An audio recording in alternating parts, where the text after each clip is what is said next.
Hello and very warm welcome to all of you. कैसे हैं आप सब? मैं आपका मेंटोर एक बार फिर से आपके सामने उपस्थित हो गया हूं लर्न इंग्लिश विदाउट रूल्स के एक नए और फ्रेश सेशन के साथ। आज का सेशन एक बार फिर से सभी के लिए बराबर महत्व वाला है। जी हाँ, मैं बात कर रहा हूं उसी वोकैबुलरी के सेशन की जिसके 20वें एपिसोड के साथ आज हम यहाँ पर उपस्थित हुए। जी हाँ, मैं बात कर रहा हूं 20वें एपिसोड की। अगर यूं कहा जाए तो अभी तक 95 वर्ड्स मैंने आपके सामने रखे हैं, लेकिन ये आप बखूबी समझ सकते हैं कि वो 95 वर्ड्स अपने साथ कितने एंटोनिम्स और सिनोनिम्स साथ लेकर के आया है। उम्मीद तो ये है कि इस 19 एपिसोड के सफर में आपने सबको नोट डाउन किया होगा और अधिकांश शब्द अभी भी आपके जहन में होंगे। ऑप्शन मिलने पर आप उसका आंसर जरूर कर पाएंगे। यहां पर फिर से एक नया सेशन 20वां, जिसमें 5 नए वर्ड्स, पार्ट्स ऑफ स्पीच की फैमिली से कहां से बिलोंग करता है उसकी जानकारी, कुछ एंटोनिम्स, सिनोनिम्स और सेंटेंस में उस पर्टिकुलर वर्ड को कैसे इस्तेमाल करेंगे उसके लिए एक एक सेंटेंस। तो चलिए फटाफट बिना समय गंवाए हुए सेशन की शुरुआत करते हैं।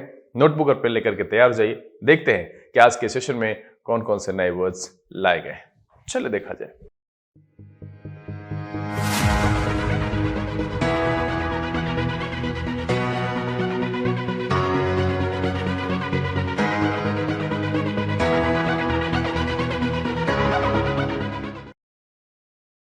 आइए हम आज के सेशन की शुरुआत करते हैं और बारी बारी से इस एपिसोड में लाए गए वर्ड्स को आपके सामने रखते हैं। आपका बस एक ही काम है कि सारे सोशल नेटवर्किंग साइट्स के नोटिफिकेशन ये 20-25 मिनट के लिए बंद कर लीजिए। मेरे साथ इस सफर पर चलिए, बातों को ध्यान से सुनिए। जब कभी भी मैं दोहराता हूं तो वहां पर उसको इग्नोर नहीं करना है, दोहराना है, मेरे साथ साथ मीनिंग बोलनी है। साथ में जब कभी भी मैं आपको पूछता हूं कि पहला कौन सा था, दूसरा कौन सा था, तो उसका जवाब देने की कोशिश कीजिए। और जब एक शब्द पूरा होता है तो वीडियो को पॉज करके उसको नोट डाउन कीजिए। अब ये मुझे कहना नहीं चाहिए शायद, और कह करके मैं जो है आपका समय ही बर्बाद कर रहा हूं, क्योंकि मुझे ऐसा लगता है कि आप सब ने इस प्रक्रिया की आदत डाल ली है। अब आपने नोट्स बना लिए हैं, आप अपडेटेड रहते हैं वीडियो के साथ। हर एक सेशन के आने पर 24 घंटे के अंदर ही आप उसको कंप्लीट करते हैं, पुराने सारे वर्ड्स के एपिसोड को रिवीजन करते हैं और अधिकांश वर्ड्स आपके जहन में हैं। अगर ऑप्शन देकर पूछा जाए तो आप आंसर जरूर कर सकते हैं, और ये अगर कर पाते हैं तो ये मेरी और इस चैनल की सफलता में एक बहुत बड़ी बात जोड़ेगी कि आप इस माध्यम से कुछ शब्द सीख पाए जो अब आपकी अंग्रेजी को आसान बना रहा है। तो चलिए यहां पर फिर से 5 नए वर्ड्स के साथ उपस्थित हुए हैं, तो सेम प्रक्रिया दोहराइए, नोट डाउन कीजिए, वीडियो को भगा करके नहीं देखिएगा, अंत तक बने रहिएगा। सेशन को शुरू करेंगे, लेकिन उससे पहले जो लोग इस चैनल पर नए हैं, चैनल को सब्सक्राइब कर लीजिए, बेल आइकन जरूर प्रेस कीजिएगा ताकि यहां से अपलोड की गई वीडियोस की नोटिफिकेशन आपको मिले और आपका कोई भी सेशन मिस ना हो। लाइक और शेयर करने में कंजूसी नहीं कीजिएगा। चलिए, जैसा कि आपको पता है कि हर एक सेशन एक कोटेशन, ये वोकैब का सेशन तो स्पेशली जो है एक इंस्पिरेशन के डोज से शुरू होता है। मैं ऐसे लोगों की बातें यहां पर रखता हूं जिन्होंने हमारे समाज के उत्थान के लिए और हमें यहां तक पहुंचाने के लिए न जाने कितनी परेशानियों को झेल कर हमें यह जीवन दिया है। तो उनके द्वारा झेली गई परेशानियों के बाद जो उनका ऑब्जर्वेशन रहा, जो स्टेटमेंट, जो कोटेशन, जो बातें उन्होंने कही, वो शायद हमारे जीवन में ऊर्जा भरने का काम करे। और यही एक वजह है कि मैं आपका 2 से 4 मिनट, 5 मिनट यहां पर एक्स्ट्रा लेता हूं। अगर मैं इसको कम कर दूं तो ये आप के लिए 15 मिनट में ये सेशन 17 मिनट में खत्म कर लूंगा। लेकिन ये कोई सोचकर नहीं पढ़ता है, जब कहीं सुनता है तो शायद वहां से समझने की कोशिश करता है। देखिए फिर से एक बार एल्बर्ट आइंस्टाइन महोदय का स्टेटमेंट है, उन्होंने एक बहुत साधारण सी बात कही है। अक्सर बच्चे के मन में यह सवाल होता है, कई जगह पर लोगों से मैंने ये कहते हुए सुना है, अरे यार ये theta, lambda, sine theta, tan theta पढ़वा देते हैं, जीवन में इसका क्या यूज है? तो देखिए, जीवन में इसका डायरेक्टली कोई यूज नहीं है, लेकिन जब आप इसको पढ़ते हैं तो आपकी जो बुद्धिमत्ता है, जो सोचने की क्षमता है, जो बौद्धिक विकास होता है, वो इसी सब के माध्यम से होता है। अब देखिए, बैंकिंग और एसएससी के एग्जामिनेशन में और जो आजकल के एग्जामिनेशन है, वहां पर रीजनिंग जो है वो पूछा जाता है, और मैथमेटिक्स में भी डेटा दे दिया जाता है और कहा जाता है कि कौन सा ऐसा ऑप्शन है, कौन कौन सा डेटा है जिसको मिला करके किसी जो है प्रॉब्लम को सॉल्व किया जा सकता है, उसका आंसर उससे लाया जा सकता है, और कौन कौन सा है जिससे अपर्याप्त है। ये इसीलिए पूछा जाता है ताकि आप अपनी बौद्धिक क्षमता के आधार पर उसको सोचें और उस उलझे हुए डेटा में से सही और सटीक निर्णय लें। और यही एक समय पर आपके जीवन में प्रैक्टिकली इस्तेमाल होता है जहां पर कि आप उलझनों के बीच में एक सही फैसला लेते हैं जो आपको जमीन के गहराई से उठा करके आसमान की ऊंचाई तक ले जाता है। जी हां, फर्श से अर्श तक ले जाने का वही निर्णय काम करता है और कई बार आपके द्वारा लिए गए निर्णय ही आपको अर्श से फर्श पर ले आता है। तो सब चीज, सारा खेल जो इस दुनिया में है वो आपकी बौद्धिक क्षमता का है। रीजनिंग पढ़ने का जो उद्देश्य है वो यही है। वहां पर कोई आपसे ये पूछकर थोड़ी ना उसको कुछ मिलने वाला है कि ए के बाएं दूसरा है सी और सी के दाएं तीसरा है आर, इसमें वो कहता है कि अरेंज करो। भैया उसको पता है पहले से अरेंजमेंट, लेकिन वो आपसे पूछकर यह जानना चाहता है कि आप इस उलझे हुए पजल्ड कंडीशन में अपने आप को शांत रखकर वो सही सीक्वेंस ढूंढ पाते हैं या नहीं। मतलब यह है कि सही रास्ते पर पहुंच पाते हैं या नहीं। तो उसी बात को इन्होंने कहा है कि एजुकेशन का मतलब है the training of mind to think. वो दिमाग को ट्रेंड करने के लिए होता है कि आप सोच सके। अगर आप एजुकेटेड हैं और आप निर्णय लेने में असमर्थ हैं तो आपके एजुकेशन में कहीं ना कहीं कमी है। वो एजुकेशन पूरा नहीं है। ये फैक्ट्स पढ़ लेना, फैक्ट्स को रट लेना, रट्टू तोता की तरह चीजों को याद कर लेना, ये आपके एजुकेशन का जो है उद्देश्य है ही नहीं। आप सीधा समझिए कि एजुकेशन आपका तब पूरा होता है जब आपका सही सही बौद्धिक विकास होता है और आप सही गलत का चुनाव कर सकते हैं। आपको कोई ठग नहीं सकता है और आपके द्वारा लिए गए निर्णय से आपको, आपके परिवार को और समाज को कोई हानि नहीं पहुंचती है। तभी आप एजुकेटेड कहलाएंगे।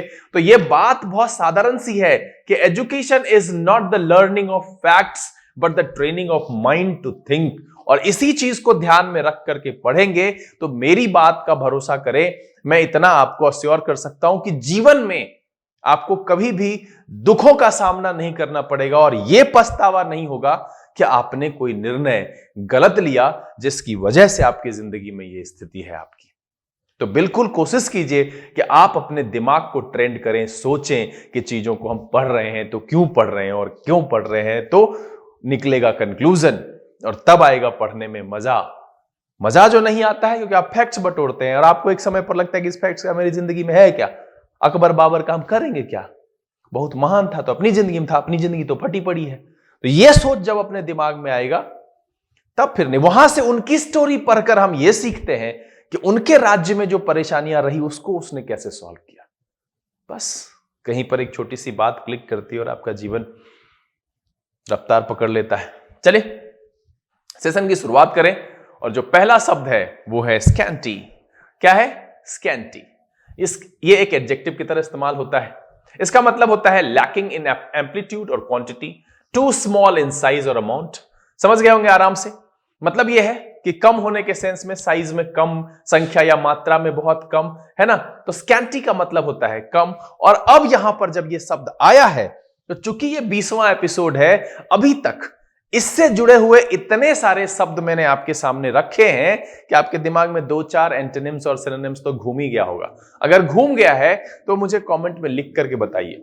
अभी वीडियो को रोकिए और पहले लिखिए एंटोनिम्स में कि आप स्कैंटी के एंटोनिम्स के तौर पर किसको रखेंगे और सिनोनिम्स के तौर पर किसको रखेंगे। चलिए दो ही लिखिए आप लिख करके। और मुझे पता है कि ये है सेशन में, लिखिएगा फिर वीडियो शुरू कीजिएगा, तब आगे बढ़ेंगे। कि स्कैंटी मतलब होता है लैकिंग इन एम्पलीट्यूड और quantity, too small in size और अमाउंट। कम संख्या या मात्रा में बहुत कम। चलिए सिनोनिम्स देखते हैं। मीगर का मतलब होता है कम, थोड़ा या अत्यल्प। ठीक है। इनएडिक्वेट मतलब होता है अपर्याप्त या अयोग्य। ठीक है। इनसफिशिएंट, ये इनएडिक्वेट और इनसफिशिएंट, इसमें यह सबसे ज्यादा बोला जाता है, सफिशिएंट, इनसफिशिएंट। एडिक्वेट एंड इनएडिक्वेट मतलब है अपर्याप्त, एडिक्वेट का मतलब हो जाएगा पर्याप्त। तो यहां पर इनसफिशिएंट का मतलब भी है अपर्याप्त। फिर क्या है? डिफिशिएंट, ये पढ़ा हुआ वर्ड है, इसका मतलब होता है कम, थोड़ा या न्यून, है ना। एग्जिगुअस मतलब होता है अल्प, है ना। एग्जिगुअस का मतलब अल्प। स्लैंडर का मतलब होता है कम, थोड़ा, पतला, है ना। मिनिमल का मतलब होता है अल्पतम, छोटे से छोटे। इसके बाद देखिए एंटोनिम्स क्या क्या है। एबंडेंट मतलब होता है प्रचुर या पर्याप्त। एम्पल इसका मतलब भी होता है प्रचुर, काफी या बड़ा, है ना। प्लेंटीफुल इसका मतलब भी होता है प्रचुर। एडिक्वेट देखिए इसी का, इनएडिक्वेट का पर्याप्त, समुचित या उचित। बॉन्टिफुल इसका मतलब भी होता है प्रचुर। एंड कॉपियस इसका मतलब भी होता है प्रचुर। लैविश इसका मतलब भी होता है प्रचुर और खर्चीला। अब जो खर्चीला है वही लैविश हो सकता है। जिसके पास प्रचुर है वही लैविश हो सकता है, वही खर्चीला हो सकता है। तो लैविश का कभी कभी प्रचुर के तौर पर भी इस्तेमाल करते हैं। इन दिस सेंस ये स्कैंटी के एंटोनिम्स के तौर पर इस्तेमाल होगा। तो सेशन का जो पहला वर्ड है वो है स्कैंटी। क्या है? स्कैंटी। लैकिंग इन एम्पलीट्यूड और क्वांटिटी, या टू स्मॉल इन साइज और अमाउंट, कम या संख्या या मात्रा में बहुत कम। सिनोनिम्स क्या क्या आया? Meagre, inadequate, insufficient, deficient, exiguous, slender, minimal. क्या क्या आया? Meagre, inadequate, insufficient, deficient, exiguous, slender and minimal. ये जो है स्कैंटी के सिनोनिम्स के तौर पर इस्तेमाल होगा। ये सभी समानार्थी है किसी ना किसी लेवल पर। अब है एंटोनिम्स की बात। तो एंटोनिम्स में है abundant, ample, plentiful, adequate, bountiful, copious and lavish। क्या क्या है? abundant, ample, plentiful, adequate, bountiful, copious and lavish। ये सभी के सभी एंटोनिम्स के तौर पर इस्तेमाल होंगे। स्कैंटी पहला वर्ड है, मतलब है कम, संख्या या मात्रा में बहुत कम। चलिए सेंटेंस देखें। Rain in the lower zone is scanty, है ना? बारिश जो है लोअर जोन में वो स्कैंटी है। And from May to January does not occur. बहुत सिंपल है कि rain in the lower zone is scanty and from May to January does not occur. पहला वर्ड स्कैंटी, मतलब कम, संख्या या मात्रा में बहुत कम। सिनोनिम्स है meagre, inadequate, insufficient, deficient, exiguous, slender and minimal. देखिए यहां पर ना मैं बार बार बोलता हूं तो इरिटेट नहीं होइएगा। मैं चाहता तो मैं एक एक बार बता करके निकल जाता। मैं बार बार दोहराता हूं ताकि ये आपके कानों में बार बार जाए तो ध्यान रहे। मेरा उद्देश्य पॉजिटिव है, सही है और आपके हित में है। तो इसीलिए अगर आप पहली बार इस चैनल पर हैं तो चैनल को सब्सक्राइब कर लीजिए, बेल आइकन प्रेस करिए, नोटिफिकेशन को ऑल पे रखिए, वीडियोस को ऐसे लोगों तक जरूर शेयर करिए जो जरूरतमंद हैं और किसी वजह से नहीं पढ़ पा रहे हैं। क्योंकि अगर ये वहां तक पहुंचता है और वो कुछ सीख जाते हैं तो आप मेरे ऊपर एहसान करेंगे। ऐसा करके मुझे लगेगा कि चलो मैंने कुछ तो अच्छा किया। चलिए एंटोनिम्स क्या क्या है? Abundant, ample, प्लेंटिफुल, adequate, bountiful, copious and lavish. चलिए इसको आप पॉज कर लीजिए और पहले नोट डाउन कीजिए, फिर आगे बढ़िएगा। चलिए सेशन का दूसरा वर्ड है एमिटी। ये भी कहीं ना कहीं आपने पढ़ा है। मैं इस 19 एपिसोड के दौरान इसकी भी चर्चा कर चुका हूं। तो मैं फिर से कहूंगा कि दो एंटोनिम्स, दो सिनोनिम्स आप नीचे कमेंट में लिखिए वीडियो को रोककर। एमिटी का मतलब क्या होता है? A state of friendship and cordiality, friendly relations, है ना? मतलब है सौहार्द और मित्रता से। एमिटी का मतलब होता है सौहार्द और मित्रता।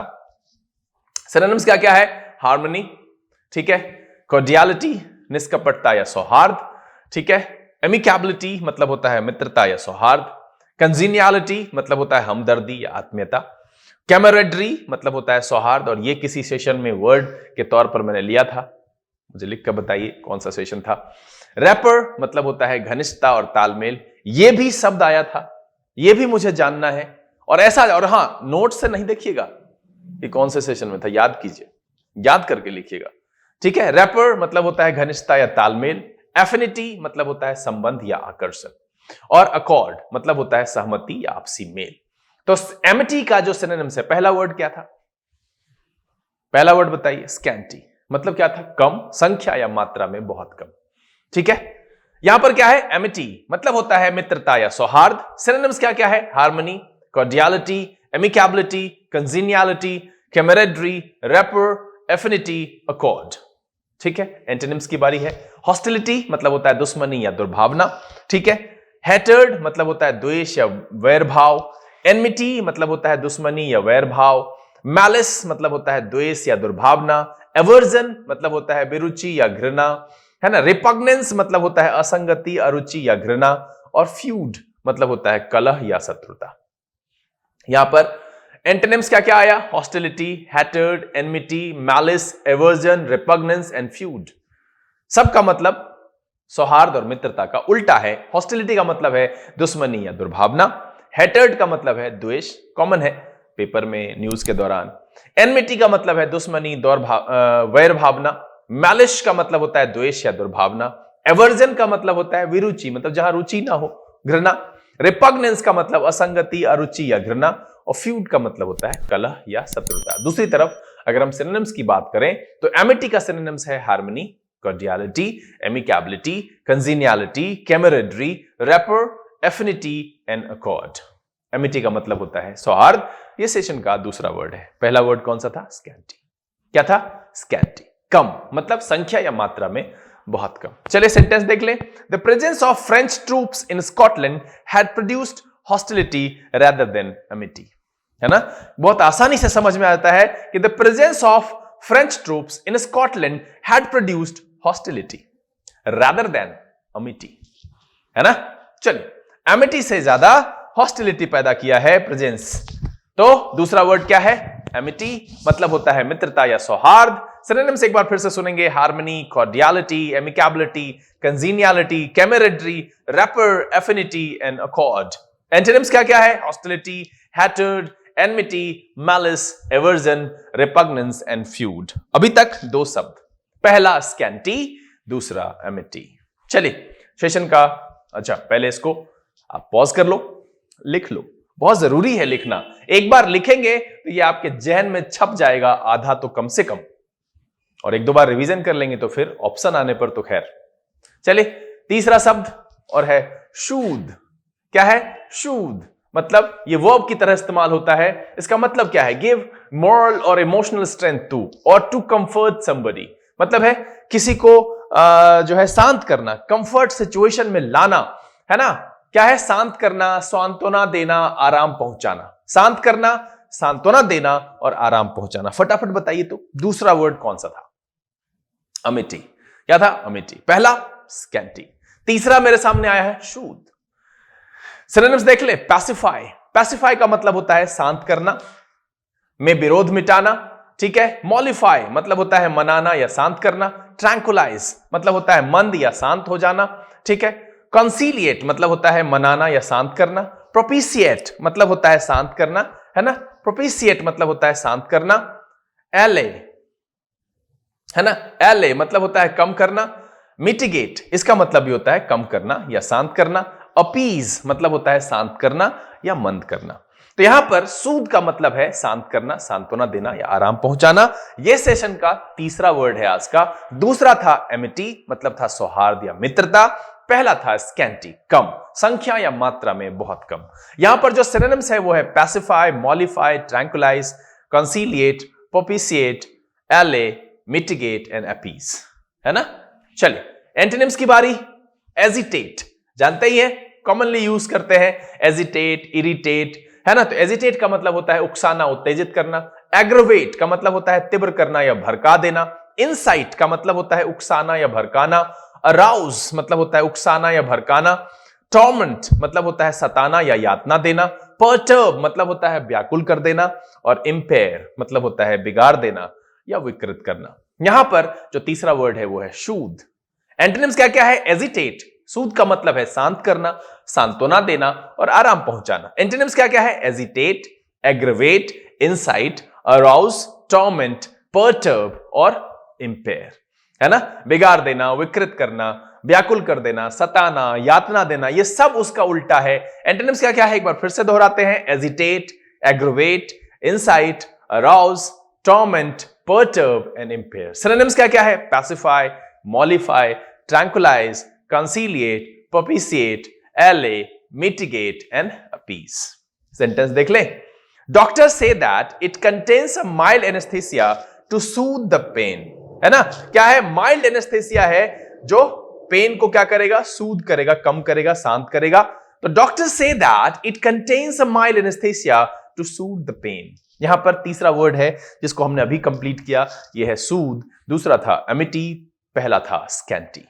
इसका जो सिनोनिम्स है वो है पैसिफाई, मॉलिफाई, ट्रैंकुलाइज, कंसीलिएट, प्रोपिशिएट, एले, मिटिगेट, अपीज। और जो एंटोनिम्स है वो है agitate, aggravate, incite, arouse, torment, perturb and impair.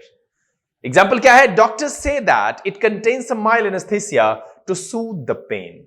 चलिए पॉज कर लीजिए, लिख लीजिए। हम बढ़ते हैं आगे सेशन के चौथे वर्ड्स पर। चलिए इसका गड़बड़ाया है, कोई बात नहीं है। डिबैकल, डिबैकल जो है वो एक नाउन की तरह इस्तेमाल होता है। इसको ऐसे उच्चारण में डिबाकल कहते हैं, डिबाकल। तो बोलचाल में बिहारी एक्सेंट है डिबाकल।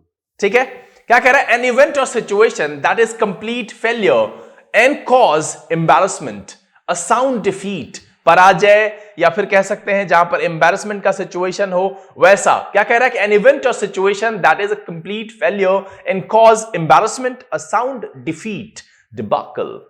चलिए, पराजय, पूर्णतः विफल घटना या स्थिति, विशेषकर शर्मिंदगी का कारण। ये जो एम्बैरसमेंट है उसके लिए लिखा है। पराजय, पूर्णतः विफल घटना, स्थिति, विशेषतः शर्मिंदगी का कारण। चलिए, सिनोनिम्स क्या क्या है? फियास्को। क्या है? फियास्को मतलब होता है असफलता या पराजय। दूसरा क्या है? कैटास्ट्रॉफ मतलब होता है विनाश, दुर्गति या बर्बादी। क्या होता है? विनाश, दुर्गति या बर्बादी। तो फियास्को, कैटास्ट्रॉफ। अगला क्या है? अगला है डिजास्टर मतलब होता है तबाही, भाग्यहीनता या मुसीबत। उसके बाद रेक, मुझे ये जानना है कि ये किस एपिसोड में मैंने यूज किया था, उस एपिसोड के एक वर्ड्स के तौर पर। डाउनफॉल, डाउनफॉल का मतलब भी होता है पतन या नाश या अधोगति। रॉट का मतलब होता है जबरदस्त हार या पराजय। डिफीट का मतलब हार या पराजय। चलिए इधर फिर आएंगे एंटोनिम्स पर, पहले इसको देख लें। पहला वर्ड कौन सा था? स्कैंटी। दूसरा क्या था? एमिटी। तीसरा जो था वो आप मुझे लिख करके बताइए। और यहां चौथा है डिबाकल। क्या है? डिबाकल मतलब होता है एन इवेंट और situation that is complete failure and cause embarrassment, या फिर कह सकते हैं अ साउंड डिफीट। सिनोनिम्स क्या क्या है? Fiasco, catastrophe, disaster, wreck, downfall, rout, defeat. Antonyms में पहला तो बहुत देर से दिख रहा है, सक्सेस, है ना। दूसरा क्या है? अचीवमेंट, उपलब्धि या कार्यसिद्धि। ट्रायम्फ, ट्रायम्फ का मतलब होता है सफलता या विजय। उसके बाद है विक्ट्री, इसका मतलब भी होता है विजय या जीत। एकम्प्लिसमेंट मतलब होता है उपलब्धि या निपुणता। अफ्लुएंट मतलब होता है अमीरी या संपन्नता। मुझे लगता है अच्छा ये भी है। अटेनमेंट, इसका मतलब होता है उपलब्धि या प्राप्ति। तो अभी तक सेशन के 4 वर्ड्स मैंने आपके सामने रख दिए हैं। पहला स्कैंटी, दूसरा अमिटी, तीसरा शूद और चौथा डिबाकल। क्या है? डिबाकल।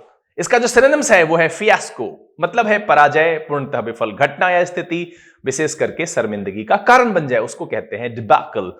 कैटास्ट्रॉफ दूसरा सिनोनिम्स है। डिजास्टर तीसरा है। रेक जो है वो चौथा है। डाउनफॉल पांचवां। रॉट छठा। एंड डिफीट सातवां। एंटोनिम्स क्या क्या है? Success, achievement, triumph, victory, accomplishment, affluence, attainment, है ना।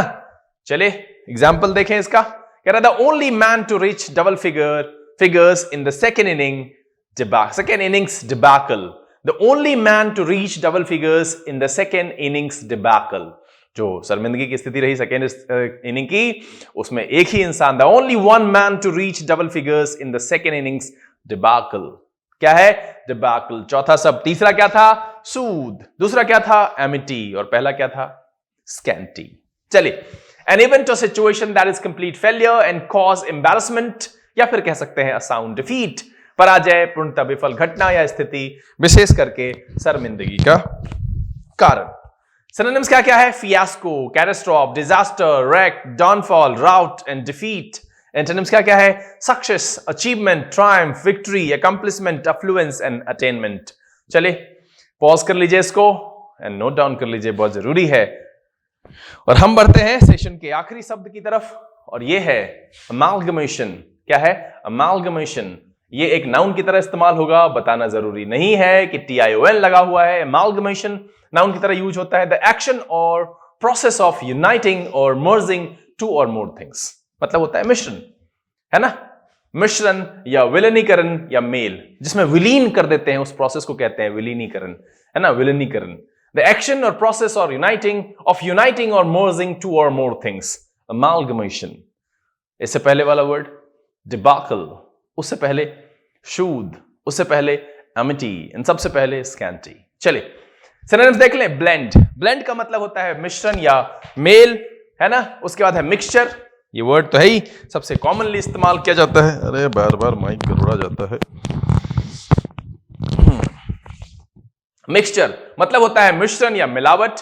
अगला देखिए मर्जर, जानते ही हैं, विलय या मिलावट। कॉलिशंस मतलब होता है एकीकरण। कॉलिशंस का मतलब एकीकरण। फ्यूजन मतलब होता है सम्मिश्रण या संयोजन। कॉन्कॉक्शन मतलब होता है मिश्रण। कंसोलिडेशन मतलब होता है जमावट या एकीकरण, है ना। अब एंटोनिम्स की बारी है, उससे पहले आ जाएंगे पांचवा वर्ड है, मुझे बताइए लिख करके दूसरा और तीसरा कौन सा था, जल्दी से लिख करके बताइए। अभी हम यहां पर बढ़ते हैं आगे। अमालगमेशन का सिनोनिम्स है ब्लेंड, दूसरा है मिक्सचर, तीसरा है मर्जर, चौथा है कॉलिसेंस, पांचवा है फ्यूजन, छठा है कॉन्कॉक्शन एंड सातवां है कंसोलिडेशन।